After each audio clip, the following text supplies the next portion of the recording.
And we are live with Colleen, the Preparedness Pro. And this is what I affectionately call the Preparedness Pro pop in. So I'm just going to pop into your life for just a minute and share with you what has come on my mind over the last 24 hours, or maybe more so. I save up some of these things sometimes because I can't do it all in 15, 20 minutes. So the other day I was lurking on a preparedness group, and this poor lady, she said that she had just come across some number 10 cans that were from 1998-99, and they were potato pearls and pasta and onions and what else was there? I can't remember. Beans. Yes, there were beans as well. So she said, what should she do with them? Are they still good? Should she throw them out? She wanted some advice. Now, I posed this question in my on my Facebook page today, and I was kind of surprised with some of the answers that I got, but I was also really proud of some of the answers that I got too, because some of them nailed it, and I was just really proud. But I thought that there were more people out there that needed to hear this message and to get redirected on the best way to handle food preparedness. So we're going to do that. Hi, Shirley. How are you? So the whole concept of food storage is probably incorrect. We really need to get that term food storage out of our mind. At least the way that we're interpreting it. We are interpreting it, so many are, as buying a bunch of food and socking it away. And no one is ever given counsel, or scriptural or otherwise, to buy food and sock it away and never do anything with it and waste money and waste time and waste effort. We're not, I keep saying this, we're not squirrels. It's not the best way to handle food preparedness. And I'll tell you why. For one, I doubt that this person eats all the beans and rice that she had. And that's right, there was rice in there too. And she also had sugar. Now, mind you, rice, sugar, probably the pasta, the beans, they're going to be fine. The beans are going to need a lot more time to cook, so they'll require more water. They're going to be fine. Number 10 cans are great. I say they're going to be fine, but there's some things to consider, and we're going to talk about that. If they were my number 10 cans, they would be fine. But my number 10 cans wouldn't be dated 1999. They would probably be dated 8 or 10 years ago, depending on how much I had invested in a particular product. And the reason being is because I rotate what I get, and I only get what I use. So let me give you a scenario. Let's go back to COVID. And all of a sudden your kids are thrown into this whole new situation that they couldn't have seen coming. And they're stressed out, and they're lacking their social environment that they're used to, and they're stress eating. And you tell them, when they say, Mom, I need something to eat, you say, well, we got beans and rice and some sugar and some pasta. And I think I've got some canned something or another that we can put on the pasta. And we've got wheat. I can make some wheat bread. And the kids have never had wheat bread a day in their life. You're going to stress them out that much more. We eat for comfort. Most of us have moments where we eat for no other reason than comfort. And we don't eat things that don't appeal to us. Now, you have people that say, I would eat this, whatever this is, if I was starving, if it was a crisis, if it was an emergency. But I'm telling you right now, don't believe them. Don't buy into it, because they're going to be stressed out of their gourd, and that's going to be the last thing that they're going to want. Instead, they need the exact opposite. They need something comforting, nourishing for their soul, that says, hey, I know we've been thrown this curveball, whatever the curveball is, a job loss prolonged, or emergency services, are now running the neighborhood, or electricity is out, or COVID. You need to be able to tell them everything's going to be okay. And there is power in that kitchen if you handle it right. So what are you going to do? You going to try to experiment on your family with foreign foods? I'm not saying you can't make some kicking beans and rice. You can. Check out my cookbook when it comes out. You can. But there are some times to introduce your family to food, and during a crisis is not it. You want to give them their favorites. You want to give them their stress foods. In fact, I did an experiment a few years ago with our readers, and they signed up for this. I didn't force it on them. They have themselves decided that they were going to participate. And we had a 2-week experiment where they were not allowed to go to the grocery store to obtain any food. They had to go 2 weeks with what was on hand in their family. And none of this going to the Memorial Day car sales people and getting the free hot dogs, none of that.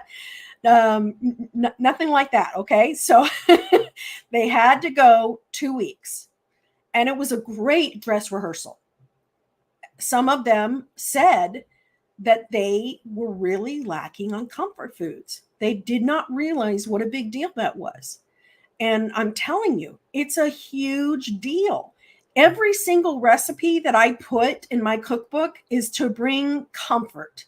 It's to bring reassurance that everything is okay with the world. It's to go, awesome. This is going to save my day today. That's what the recipes are intended to do. None of this, well, I could eat that if I had to. I hope not a single recipe will do that to you. I hope they all are absolutely just comforting. So yes, Tani Kelleen is back. She is rocking and rolling. You should catch some of the other videos that I've done, these little pop-in moments. And I am working on the instructional videos. I recorded a whole 2 days straight. We've got making mozzarella, making ricotta cheese. We've got waxing cheese. We've got canning bacon. We've got all kinds of videos that are going to come out as soon as I can get them edited. LaShawn, you asked about when the cookbook is coming out. It is due October 15th, but the reference book that's coming out called Neanderthals in the Kitchen, that's coming out on September 6th. So be keeping your eye out for that. There are some recipes in there, but what that book is about is to get your kitchen ready so that you can get the most out of the cookbook. It's to make sure that we're all on the same page. Anyway, so back to this gal. The first problem we have is that she was in the sock it away mentality. And that's just not the right mentality. There are very, very few things that I quote unquote sock away. I do sock away sprouts. There's just no way I can go through them. I get into them, but there's no way that I can be accused of rotating them. They're so fine. I mean, just a little bit would last me months and months and months and months. So I'd say I sock away sprouts, and I've got plenty of sprouts to choose from. I would say that I sock away wheat, only because I don't rotate it fast enough. It's just me. There's only so much bread I can give away and that I can eat, and other baked goods. But there's very little that I sock away. Honey, I will sock away because it's going to be invaluable in the event of a crisis, and it has an unlimited shelf life. It's indefinite. Sugar, indefinite shelf life. Soy sauce, indefinite shelf. I can talk. Shelf life. Soy sauce, shelf life. There we go. I did it. Yay. Okay, so we've got to get on the same page here. We've got to simply get what our family loves, make it shelf stable, and that's what we stock up on. So I always ask my clients when they hire me for consulting, I say, okay, if it was your birthday and you wanted your family to make XYZ meal for you, what would that birthday meal be for you? And when they tell me, usually I can make that shelf stable. I could make that meal out of shelf stable ingredients. Usually, there are exceptions. I've mentioned these before. I've joked about how I can't do lobster thermidor. I can't do fried chicken unless I'm raising chickens. Then I could do fried chicken. Um, but when you can chicken, it just falls off the bone and it wouldn't hold its place. Even when you can bacon, you've got to put it in parchment paper for it to hold its shape while you're canning it. So the meat gets pretty tender and falls apart. So you won't have a steak that really holds its shape, except for however round you get it when you put it in your quart jar. There's just some things you can't. But I have this really, really good recipe that's going to come out in the reference guide, The Neanderthals in the Kitchen. It's called Freckled Chicken Casserole. And it's so yummy. It's got poppy seeds in it, and it's got sour cream in it. It's got a cream of chicken base, which I actually use something else. I'll tell you about that another time, a little secret ingredient that elevates it to the top. That's shelf stable, of course. Anyway, it's got rice aroni, fried rice in it, and it's got chicken in it. And I use my canned chicken in it. And when I make the rice, I use the chicken broth that came in the canned chicken. And whatever I still need with water, I still season that with chicken bouillon. I use the Shirley J chicken bouillon that has a phenomenal shelf life and has a phenomenal taste. That's why chefs all over the world use it. And it's less expensive than the chicken bouillon that you would buy or the chicken broth that you would buy in the store. And it takes up significantly less space. So if you do hop over to Shirley J, just tell them you know Prep Pro. Just put Prep Pro as a coupon code and they'll give you 10% off. So anyway, this casserole is just divine. It's comforting. I love eating it with peaches. I don't know what it is about the peaches, but the peaches in this casserole, they just go together. Anyway, it's going to make somebody feel better. It truly will. It's going to make them feel like everything's okay. So you've got to get on the bandwagon of only socking away, if you could call it that, what you actually eat and eat what you actually store. You should be going shopping in your pantry. That should be your shopping. And your actual shopping should be guided by sales, deals that you can get, coupons that you can utilize. Just be real methodical. I run my pantry like Wall Street, like a stockbroker. When I have a certain buy point. I'll buy chicken at such and such a point. I'll buy produce at such and such a point. I have buy points. And when I hit those buy points, I buy as much as my budget can handle. And then I come home and I preserve it however it needs to be preserved. And then I use it so that it's there when it's time to be used. Same with freeze-dried foods. I don't buy any freeze-dried foods unless they're 40% off. So again, that's my buy point. And I use the freeze-dried foods. And the other day, I think I was sharing with you how freeze-dried foods are actually less expensive than fresh foods are right now. I think I was sharing that with you. Maybe I just thought it really, really loudly.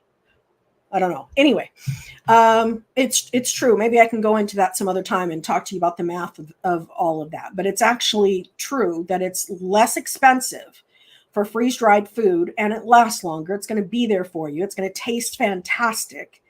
And it's got more of the nutrients in it because it's picked at its prime and immediately within 24 hours, the kind I get the Thrive Life. It's immediately flash frozen and freeze-dried. So anyway, so let's talk about another aspect. So everybody piping in to this woman, oh, it's going to be fine. It's going to be fine. Well, they needed to ask some questions like, under what circumstances were you storing it? Are you in Arizona? Were you storing it in the garage? What temperature did it hit? Because you change the shelf life of your food when you store it above 75. And some people have to store it above 75. It's true. You're still going to get shelf life, but you're not going to get as long of a shelf life. Honey is still indefinite, even above 75. Yeehaw. Sugar, it's still indefinite. It's just not as fun to deal with. Rice is indefinite in hot environments. I remember living in the Philippines, and they would sweep the rice on the parking lots and let that hot sun cure it all day.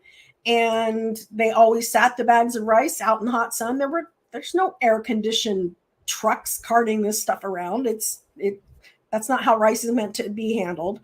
So it really depends on what conditions that they're being stored on. What kind of processing method was used in the number 10 cans? What type of food? I'm a little concerned with the potato pearls because there's oil in there. Now, oil isn't a problem until it's exposed to oxygen.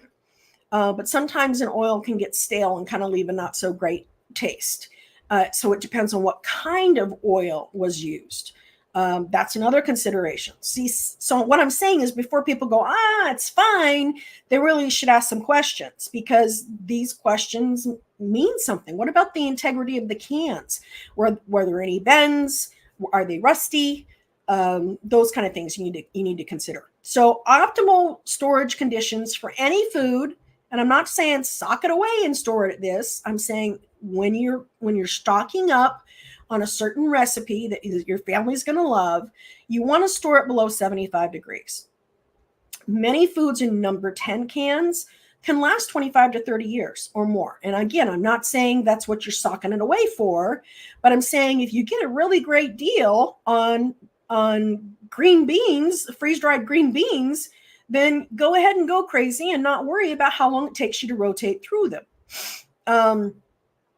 Freeze-dried foods, they typically have the longest shelf life, with a lot of studies showing that the nutritional value and the palatability is still good for 25 to 30 years. So you're getting your money's worth out of that. You won't get your money's worth out of it for dehydrated foods. Dehydrated are more like 10 to 20 years of value, any type of nutrition. Remember, with dehydrated foods, they're using a lot of heat, and your B and your C vitamins are eviscerated with heat. It also depends on whether or not those products in the number 10 cans were packed with nitrogen, or whether or not they had some type of oxygen absorbers. So items like grains and beans, when packed with nitrogen in number 10 cans, they can last 30 years, easy peasy. But the older your beans get, you'll need some baking soda as you soak them, and you will need to soak them even with a pressure cooker. And you'll need to baby them a little bit with a little bit more cooking time. Let's talk nutrient retention. Studies have shown that your nutrients are going to degrade over time, no matter number 10 can or not. Many essential nutrients remain at very high levels, though, even after decades. In fact, BYU did a study in, I want to say it was 1995, specifically examined 30-year-old food stored in number 10 cans. They did not have a problem finding people to volunteer 30-year-old number 10 cans out in Utah. They found that a lot of the items were safe to eat and retained a significant nutritional value. So there you have it. That's good. Now, I don't want to sound like I'm being a hypocrite here and telling you these foods are going to last, but they're only going to last if you take care of them. And you still should be rotating them. The 30 years and the 20 years is only good for you to know if you're able to get a lot of something and it's slower rotation time. That's what's good to know about it. Somebody said to this gal that she should hold on to the foods and barter with them. I suppose she could do that. I don't know if I'd give away an entire can of beans, though. I wouldn't give away an entire can of rice. I mean, that's a lot of food. What I would suggest that she do is stop doing that. Stop stocking away food, for starters. Let's have a talk. What's your favorite foods? Let's create those. Let's create those meals. Let's buy enough groceries to produce that meal 12 times in a year. And let's come up with 30 recipes that your family really loves. And then do that 12 times. That's what my goal is 30 recipes that I absolutely love, and buy enough ingredients to do it 12 times. Ta-da, now you have your year. And then what I would suggest that she do is start using those products right away. find a way to make those beans comforting and get your family familiar with it. If you start cold turkey getting your family on wheat, you're going to have some miserable digestive systems. They are not going to be happy. Um, anyway, I wanted to say something about the USDA, them, but they did conduct some studies on long-term food storage. And, I hate that term food storage, but that's what their study was on. And they included use of number 10 cans, and they provided guidelines for optimal storage conditions and expected shelf life. And they fell right in line with BYU's study. So I thought that was interesting. Let's talk about some really awesome, things to have on hand that have an indefinite shelf life, that if you have to sock away something, you could sock away these things. So honey, as I mentioned, salt, and salt is amazing. You've got brines that you can make with salt. You have, oh, come on. My brain just is not, the serum that you can shoot into somebody's arm that's trying to recover medically. Oh my gosh. I can't even. IV. Yes. Yes. You need some salt for that. Oh my gosh. Please do not let me perform surgery on anyone. Okay. If you can keep it dry and keep it free from pests, sugar will last indefinitely. White rice, it's not indefinite, but it is definitely your decades food. Dried beans, decades. Wheat berries, decades. But I know you guys have heard the whole, it was found in the tombs of Egypt and still sprouted. There is some questionability on whether or not it's still sprouted. There's some reason to believe that it didn't actually sprout, but it doesn't mean that it still couldn't be ground into flour and add a little vital wheat gluten so that flour will actually produce something, and you're golden. But it still will last you decades. Freeze-dried fruits and vegetables, you're talking decades. Powdered milk. A lot of people are buying their powdered milk in these big old buckets from like Costco and Sam's Club. Do not do that. I'm sorry. I'm a Costco girl. I even have a Costco book. I had to buy the Costco book. I love all things Costco.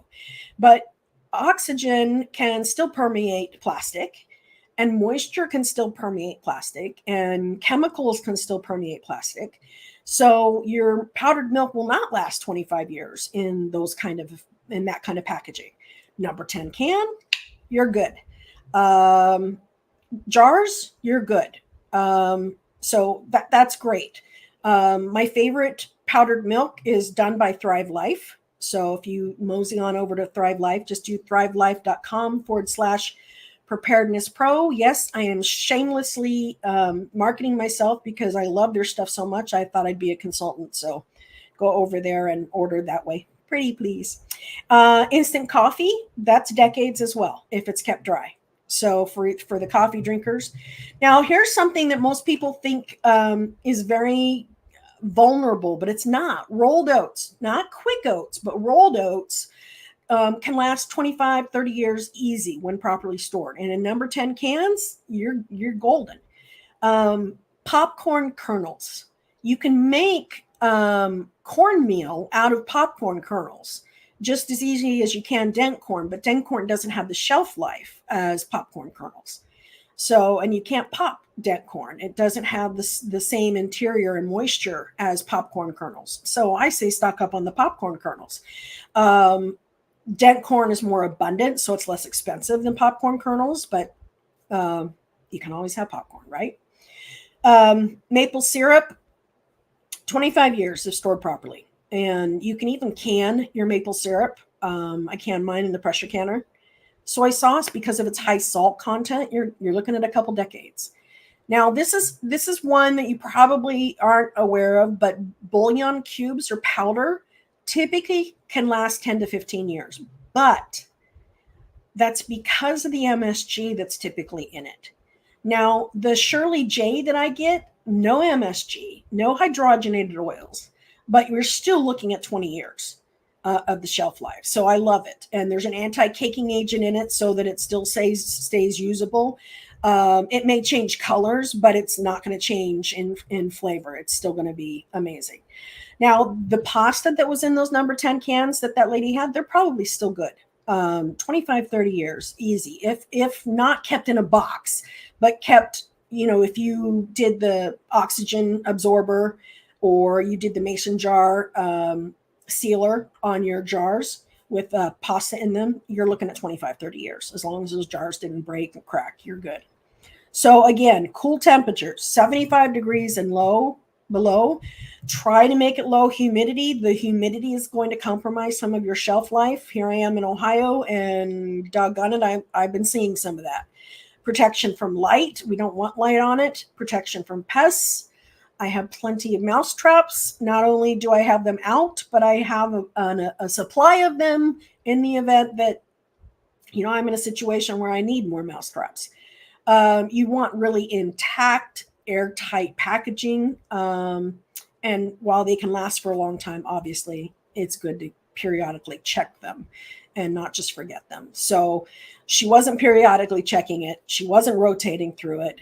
It wasn't something that her family was already consuming. I'm sure she could have easily worked it into her diet. She can make flour out of the beans and then make divine brownies out of the beans.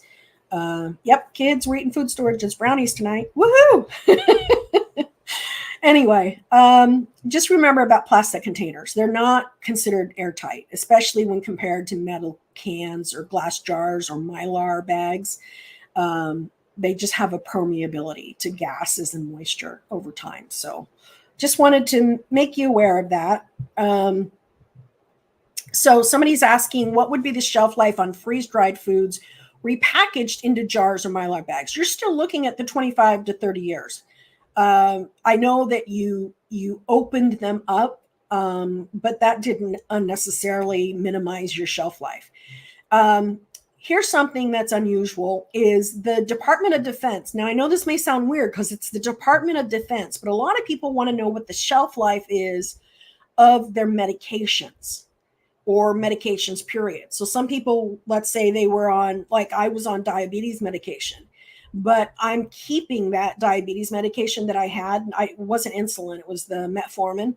I'm keeping it because according to the DOD, there is a huge shelf life on pharmaceuticals. Apparently they wanted to know because they wanted to know about storage times out in the field, whether or not they were compromising the efficacy of the pharmaceuticals that they were using. It has a significant shelf life. I wrote an article on it. If you look up expiration dates on the blog, I can't remember, but I think it's something like 100 months or 10 years or something like that. It has a great shelf life. It's chemicals, so that doesn't really surprise me. Somebody says we stored rice in plastic soda bottles down to about 1 now, still good. Don't remember when we did those. No bugs. That's good. That's good. Molasses also does have a great shelf life. Yes, absolutely.